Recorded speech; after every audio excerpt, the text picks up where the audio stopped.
Muy buenos días, esta es una clase para los estudiantes de la IBC. Mi nombre es Víctor y esta es la clase número 2 de la asignatura de Psicología. En esta clase los temas que vamos a desarrollar serán el objetivo del estudio de la psicología, las creencias y confusiones de la psicología, el desarrollo histórico de esta y las ramas de la psicología. Como vimos en la clase pasada, la psicología es una ciencia la cual se encarga del estudio de los procesos mentales de la persona, tomando elementos cognitivos o de conducta, afectivo y también del comportamiento. Pero bien, a todo esto, ¿cuál es el objetivo de la psicología? En sí, la psicología es la ciencia la cual se encarga de estudiar la conducta así como los cambios de comportamiento de las personas a partir de diversas herramientas que utiliza el psicólogo. Existen diferentes teorías o abordajes terapéuticos, como por ejemplo el psicoanálisis, la terapia cognitiva conductual o el EMDR, que es la desensibilización y reprocesamiento por medio de los movimientos oculares. Ya hablaremos de esto un poco más adelante. Es decir, existen diferentes abordajes terapéuticos, los cuales tienen ciertas diferencias, pero todos tienen como finalidad conocer en profundidad al paciente y entender lo que está pasando, así como resolver los objetivos planteados por el paciente y el psicólogo. Es decir, el paciente viene por una demanda. Puede ser mejorar en ciertos aspectos de su vida, como por ejemplo quiere mejorar las relaciones sociales, que quiere mejorar la ansiedad porque se mantiene muy ansiosa o quiere aprender a manejar un poco el estrés. Pero también el psicólogo puede que proponga al paciente trabajar en algunos otros aspectos, de los cuales se habrá percatado mediante la realización de una valoración previa al establecimiento de los objetivos. La fase de valoración va a depender mucho del abordaje terapéutico de cada psicólogo, en el cual se utiliza test, cuestionarios o algunos registros a completar. Esto va a depender de cada profesional. Esta fase tiene como objetivo conocer en profundidad al paciente, conocer los problemas y necesidades de cada paciente y después de ahí va a diseñar toda la intervención y establecer los objetivos terapéuticos. Como ya dijimos, si el paciente presenta ansiedad, estrés u otro problema que puede encontrarse en la evaluación. En sí, todo esto es un proceso en el cual se sigue ciertas pautas. El objetivo de la psicología, a grandes rasgos, se basa en el análisis del paciente y dar resolución a los problemas que se presenten. Por ejemplo, un cambio de conducta, un cambio en los patrones de sueño o en el rendimiento tanto escolar como laboral de una persona, las cuales pueden estar asociadas a factores externos e internos o relacionadas a una mala experiencia. Pero bien, veamos esto de las malas experiencias un poco más en profundidad. Por ejemplo, propongamos un caso hipotético. Sexo, varón, edad 21 años, problema ansiedad. Presenta ansiedad para expresarse y hablar en público. Al analizar el caso del paciente se encuentra que en su niñez y adolescencia era víctima de bullying escolar. Se sentía avergonzado cuando tenía que hablar en frente de sus compañeros de clase, sintiéndose nervioso y tartamudeando al hablar. Los humanos rápidamente crean conexiones inconscientes entre cosas. Si una persona experimenta algo que los haga sentir bien, ellos querrán experimentar más de eso. Si por el contrario experimentan algo que los haga sentir mal o los asusta, querrán evitarlo. En este paciente se ha creado una conexión inconsciente entre hablar en frente de otros y sentirse humillado. A este paciente se le había pedido que realizara una presentación en su trabajo y la expusiera. Cuando se le pidió hacer eso, el cerebro buscó inconscientemente en el banco de memoria experiencias similares en el pasado de este y encontró los recuerdos dolorosos durante su infancia. Esto, por tanto, desencadenó sentimientos de ansiedad y eventualmente ataques de pánico. El cerebro en el ser humano nos protege de situaciones similares a aquellas que en el pasado nos hicieron sentir mal. Por eso, cuando se presentan ciertas situaciones en que tenemos que realizar cosas que no queremos, como en este caso puede causar en las personas sensaciones como el estrés, la ansiedad y también el pánico. Ahora que hemos dejado claro cuál es el objetivo que tiene la psicología, veamos algunas creencias y confusiones que se dan en esta disciplina. Primeramente, para todo problema se ve a un especialista. Si tiene un problema de salud, va al médico. Si tiene un asunto legal, consulta a un abogado. Si tiene un dolor de muela, va al dentista. Sin embargo, no todo el mundo consulta a un psicólogo cuando se siente nervioso, angustiado, intranquilo o tiene algún problema emocional. La mayor parte de las personas que optan por no acudir a la consulta de un psicólogo o no someterse a un tratamiento de psicoterapia suelen tener arraigado una serie de conceptos que en muchas ocasiones son erróneos, que los alejan de la posibilidad de conseguir un mayor bienestar. La mayoría de las personas piensa que consultar con un psicólogo y asistir a terapia significa que uno está loco o es un enfermo mental, pues nos resistimos a que conozcan nuestros secretos, nos resistimos a realizar cambios, además de cierto temor e ignorancia a la labor del psicólogo. Todos, en algún momento de nuestras vidas, como seres humanos que somos y que interactuamos dentro de una sociedad, nos hemos enfrentado a conflictos y traumas. Ir a terapia con un psicólogo no nos limita ni nos incapacita. Es un profesional especialmente entrenado para brindar soporte emocional, para lograr una mejor comprensión y aceptación de nosotros mismos y cambiar nuestras actitudes si es preciso. Los conceptos erróneos que tienen la mayoría de la gente son, primeramente, al psicólogo solo acuden los que están mal de la cabeza, o sea, los locos. Esta afirmación es radicalmente falsa. Para empezar, las personas con una enfermedad mental, además de recibir una terapia psicológica, necesitan un tratamiento farmacológico, el cual el psicólogo no ofrece. La mayor parte de las personas que acuden a la psicoterapia están mentalmente sanas y no se encuentran satisfechos con sus vidas o no saben cómo afrontar una determinada situación. Vienen para resolver sus problemas. La psicología solo es psicoanálisis. Muchas personas piensan que el psicólogo les va a sentar en un diván y van a mantenerse hablando sobre sus recuerdos más recónditos desde que eran bebés. El psicoanálisis no es más que una corriente dentro de la psicología que se puso de moda hace un siglo. Quizás sea la más conocida, sí, pero los psicólogos actuales disponen de muchísimas más escuelas teóricas y técnicas que complementan nuestra actividad. Dependiendo de las necesidades del paciente, se pueden usar técnicas distintas o incluso combinarlas. El psicólogo va a intentar que cambie. Quiere hacerme perder mi autenticidad. Acudir a la consulta de un psicólogo es siempre una decisión personal. Generalmente, si acudimos a casa de un profesional, suele ser porque hemos detectado que hay algo que no funciona bien. En ocasiones, para conseguir que la vida funcione como nosotros queremos, hay que realizar cambios, pero esto no significa que dejemos de ser quienes somos. Simplemente nos adaptaríamos para poder vivir mejor.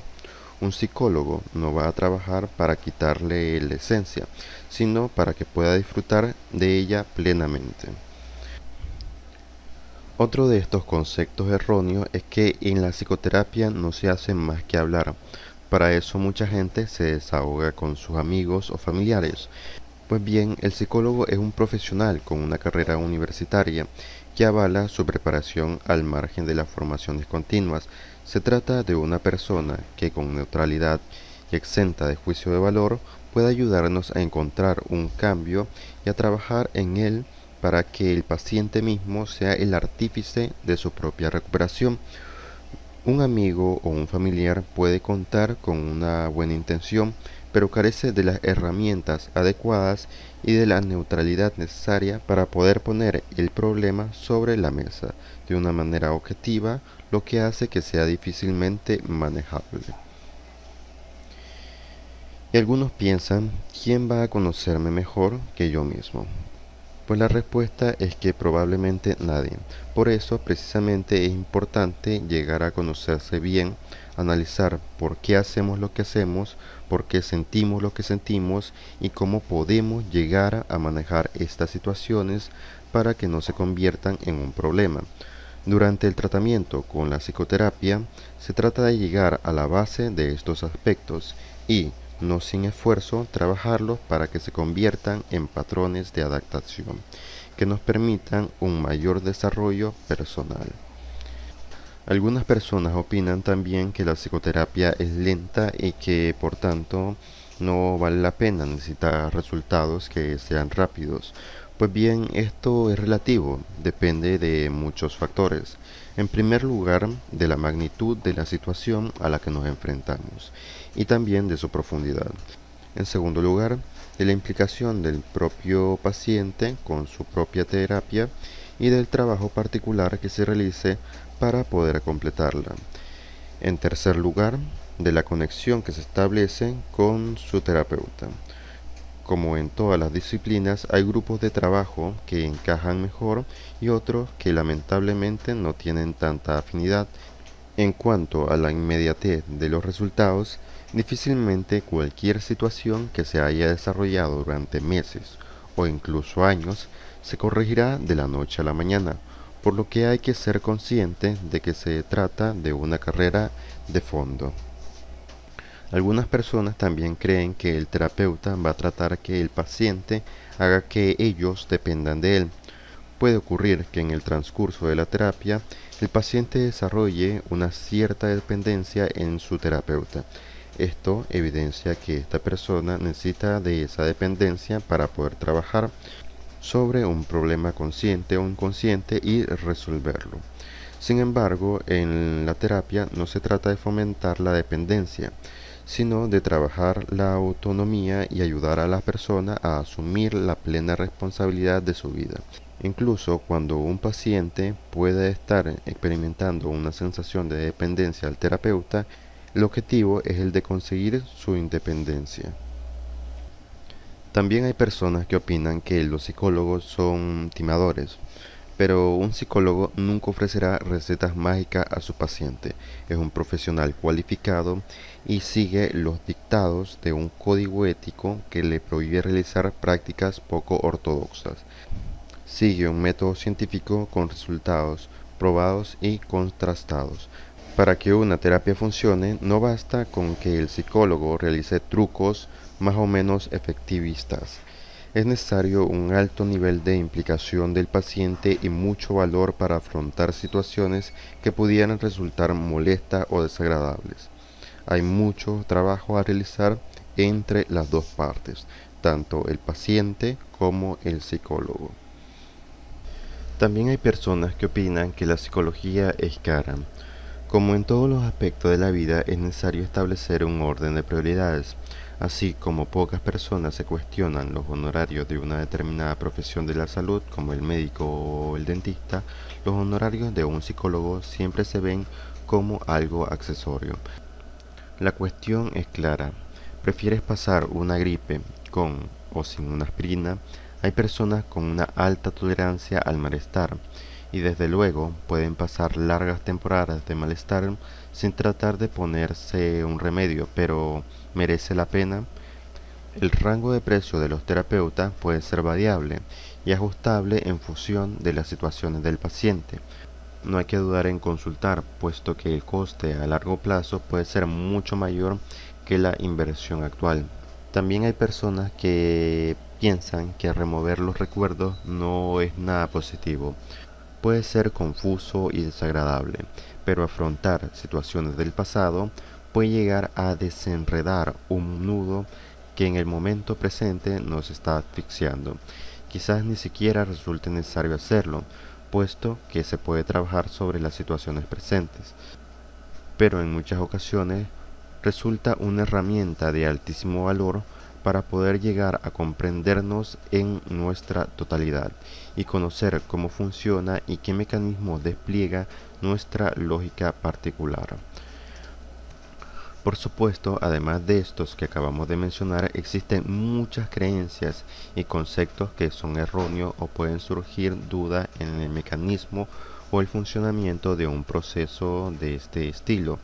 Por eso es la importancia de conocer los conceptos erróneos más básicos. Ahora bien, dejando claro ya eso, vamos a la historia de la psicología. La psicología es reconocida como una ciencia a partir del primer laboratorio de psicología experimental creada por Hooke en la Universidad de Leipzig, Alemania, en el año de 1979, teniendo como objetivo de estudio conocer la estructura de la mente humana a través de la introspección.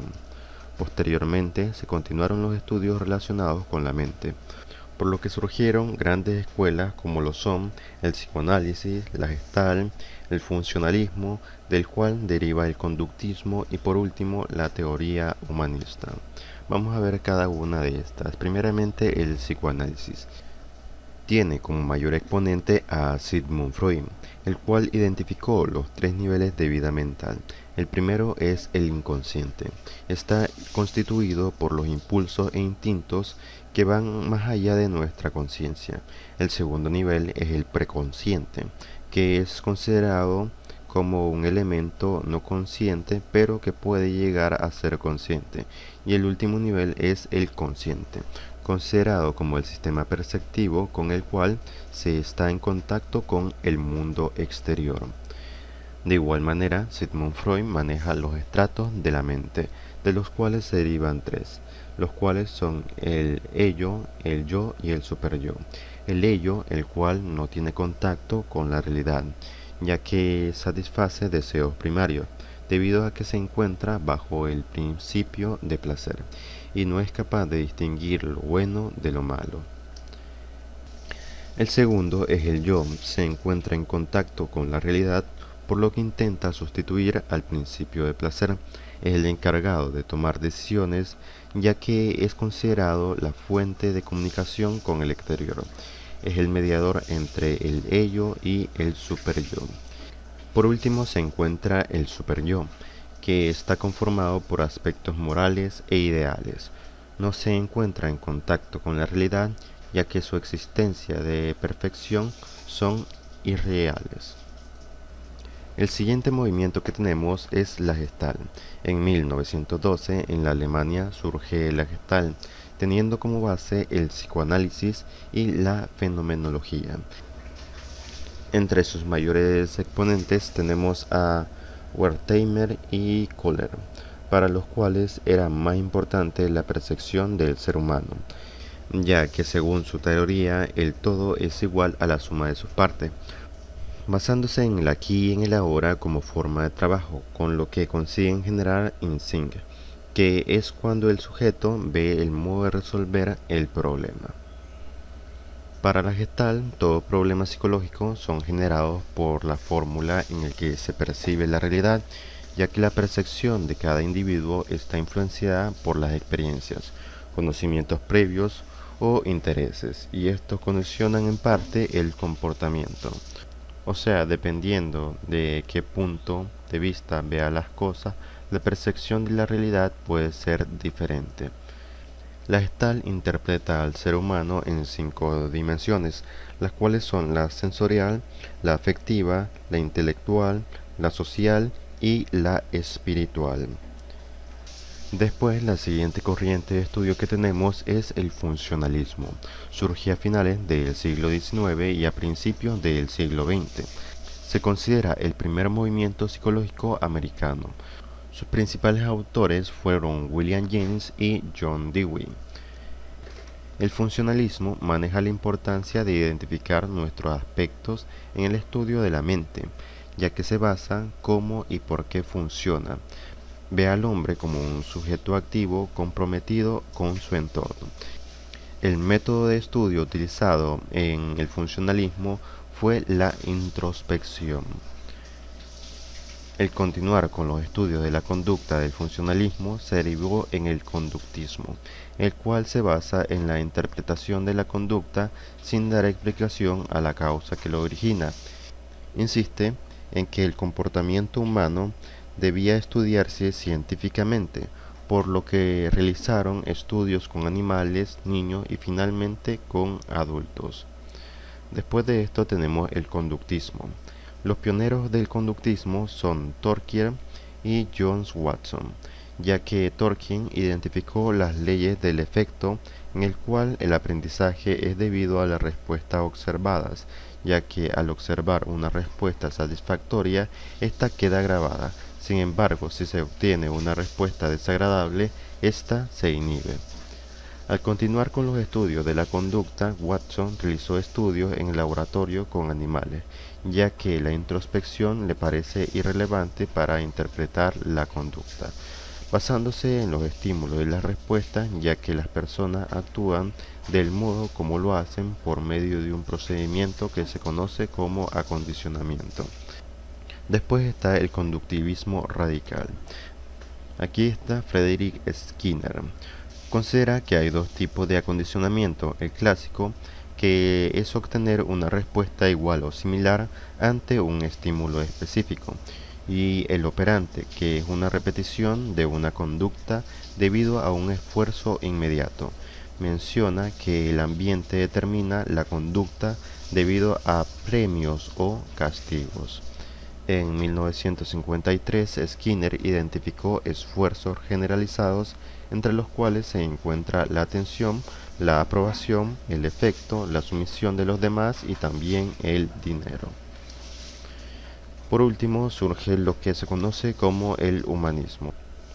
El humanismo nace como un movimiento cultural, ya que surge como una reacción al conductivismo y al psicoanálisis, ya que pretende la consideración global del ser humano. Esta teoría es encabezada por Abraham Maslow. Las principales características de esta teoría son valorar la experiencia subjetiva del individuo, incluyendo la experiencia emocional. Se centra en aspectos superiores de la experiencia humana, como la creatividad y la tolerancia.